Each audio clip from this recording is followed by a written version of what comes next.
집값은 무조건 오른다는 우리 사회의 뿌리 깊은 부동산 불패신화. 이와 함께 끝없이 증가하던 가계부채는 10년 만에 거의 2배가 되어 2,300조를 넘어섰습니다. 그리고 GDP 대비 가계부채 비율은 100%가 넘어 세계 최고 수준을 보이고 있습니다. 하지만 꺼질 줄 모르던 부동산 거품은 금리 인상과 함께 터지기 시작했고, 부동산 PF 부실화라는 짙은 그림자를 남기며 나라의 경제를 위협하고 있습니다. 그리고 총선이 끝난 현 시점에 금융권과 건설업계에서는 부동산 PF 부실 폭탄이 터진다며 4월 위기설이 나돌고 있습니다.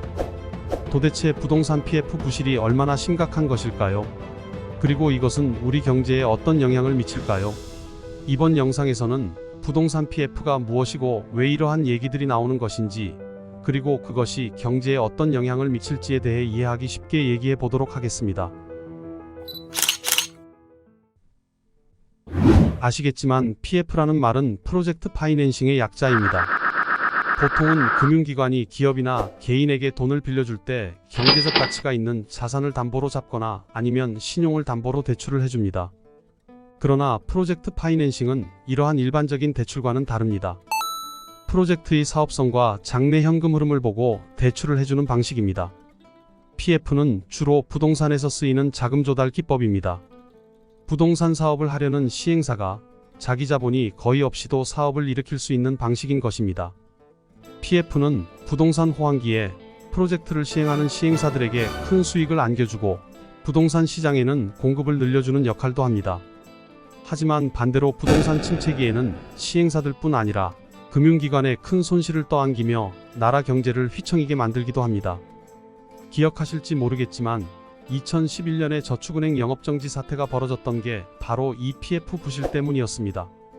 2000년대 중반부터 시작된 부동산 버블이 2000년대 후반의 글로벌 금융위기 이후 꺼지기 시작했고, 금융위기 회복 후 다시 기준금리를 재차 올리자 호황 끝물의 사업을 시행했던 시행사들에게 제공되던 PF가 부실화되었던 것입니다. 그 결과 사업성을 보지 않고 PF 대출에 열을 올리던 저축은행들이 무너졌던 것이고요. 이번에도 마찬가지입니다. 18, 19년부터 시작된 부동산 버블은 2022년 금리 상승과 함께 꺼지기 시작했고, 버블 당시 무분별하게 진행된 PF 대출이 부실화되어 경제에 큰 타격을 주고 있는 것입니다. 작년에는 강남 안의 강남이라 불리던 청담동에서의 PF 사업이 삽도 떠보지도 못한 채 좌초되는 사건이 벌어지기도 했습니다. 청담동 프리마 호텔이 있던 자리에 지어질 예정이었던 르피에드 청담은 한강 조망이 가능한 최고급 주거단지로 주목받았습니다. 하지만 평당 3억이라는 말도 안 되는 고가의 토지를 매입하려고 금융기관으로부터 4,640억을 빌렸고, 결국 분양경기 악화로 추가 대출이 막히고 개발이 중단되었습니다.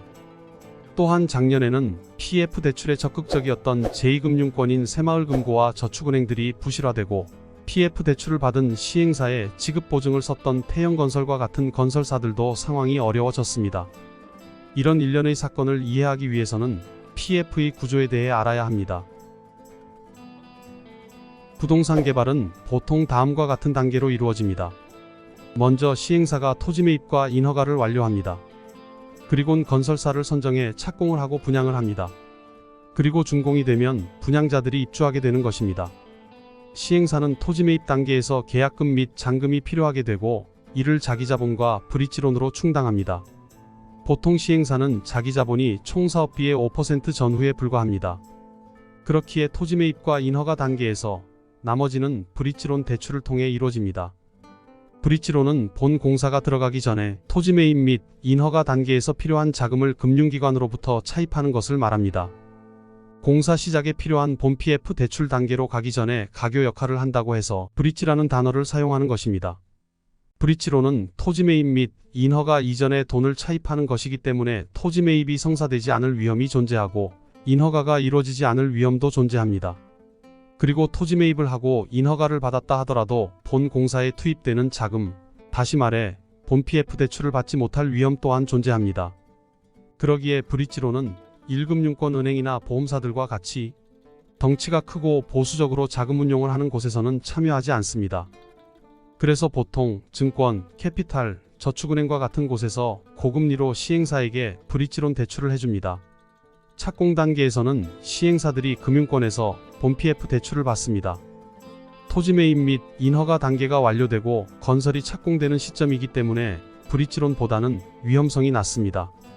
그렇기에 본 PF 대출에는 자금력이 크고 보수적인 은행과 보험회사들이 주로 참여하고 증권, 캐피탈, 저축은행들도 일부 참여합니다. 본 PF 대출은 선순위, 중순위, 후순위로 나뉘는데 시행사는 선순위부터 대출 상환을 하게 됩니다.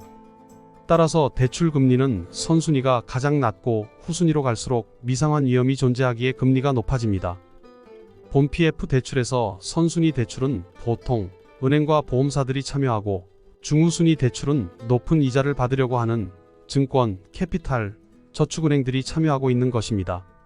시행사는 이렇게 마련한 본 PF 대출금으로 먼저 브릿지론을 상환하고 나머지는 초기 공사비로 사용합니다.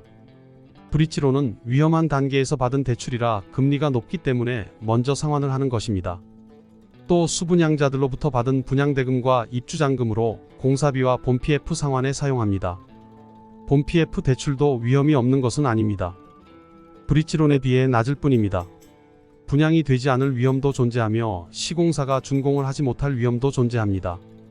이처럼 PF 대출 중 본 PF 대출보다 브릿지론이 위험도가 더 높은데 브릿지론 대출을 주로 해준 증권이나 캐피탈, 저축은행이 위험에 대한 익스포저가 가장 큽니다.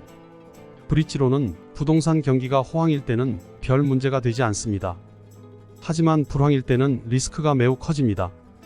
2011년에도 한국은행이 기준금리를 12개월간 5차례 인상한 이후 브릿지론이 고금리를 견디지 못하고 부실화되었고 그 결과 저축은행 사태가 벌어진 것이었습니다. 이번에도 마찬가지입니다.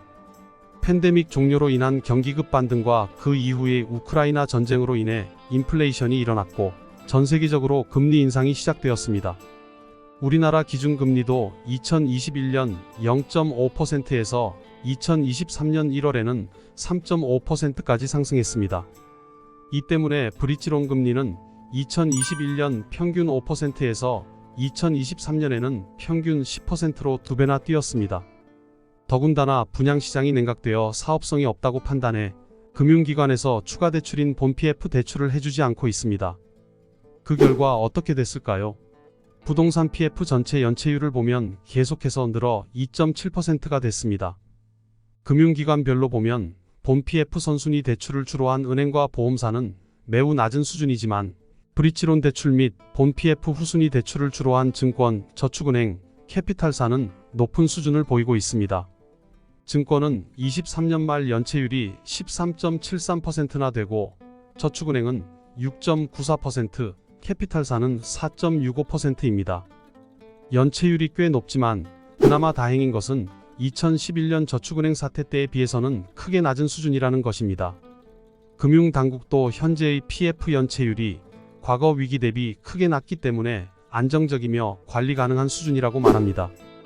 게다가 저축은행의 자기자본 비율은 현재 평균 14%대로 11%였던 과거 위기 때에 비해 안정적인 수준입니다. 참고로 자기자본 비율은 자기자본을 위험가중 총자산으로 나눈 비율로서 높을수록 안정적인 것입니다. 아무튼 금융당국의 이런 설명은 어느 정도 맞는 말입니다. 현재 문제가 되고 있는 증권, 저축은행, 캐피탈의 자기자본 대비 부동산 PF 대출 비중을 보면 저축은행이 115%, 캐피탈이 88%, 증권사가 35%를 보이고 있습니다.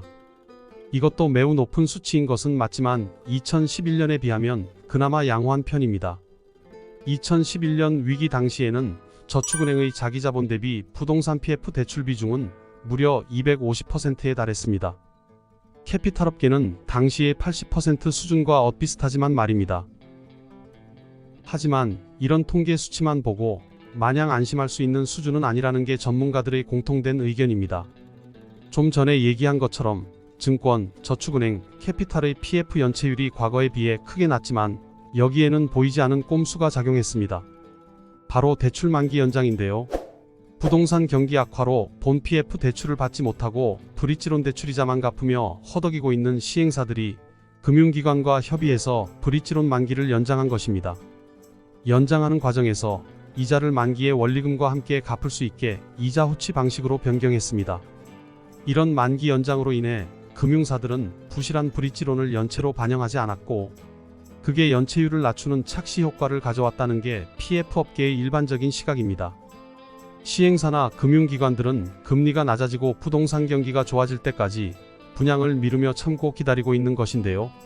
그런데 만일 부동산 경기가 나아지지 않고 고금리 기조가 유지된다면 이처럼 만기가 연장된 브릿지론들은 상당 부분이 부실 처리될 수 있습니다. 신용평가사에서는 부동산 경기 침체가 심화될 경우 브릿지론 전체의 부도 확률을 50%까지 보고 있습니다. 거의 절반이 부실이라는 얘기입니다. 물론 이전에 비해서 금융기관의 자본 건전성이 나아지고 위기 대응 능력이 좋아졌다고는 하지만 저 상황까지 가면 익스포저가 큰 저축은행이나 증권, 캐피탈 중 나가 떨어지는 기관들이 하나둘씩 나오기 시작할 것입니다. 그리고 시행사들이나 금융기관들이 바라는 것과는 다르게 부동산 경기도 쉽게 좋아지진 않을 거라는 것이 공통된 시각입니다. 부동산 가격의 고점 여부를 살펴보는 지표 중 PIR이란 게 있는데요. 이것은 소득 대비 주택가격이 몇 배인가를 나타낸 것입니다. 다시 말해 근로자가 한 푼도 쓰지 않고 몇 년을 모아야 집을 살 수 있냐를 말하는 겁니다. PIR을 보면 2022년 초 고점을 찍고 내려오긴 했지만 아직도 과거 평균에 비해서 많이 높은 수준입니다. 이것은 부동산 거품이 완전히 꺼지지 않았다는 것을 의미합니다. 그리고 나홀로 호황을 이어나가고 있는 미국 경기는 지정학적 위기들과 함께 물가를 끌어올리고 있으며, 이것은 높아진 금리가 쉽게 내려오지 못해 부동산 경기가 좋아지기 힘들다는 것을 말해주고 있습니다. 결국은 시간을 벌면서 혹독한 구조조정을 시행하는 수밖에 없습니다.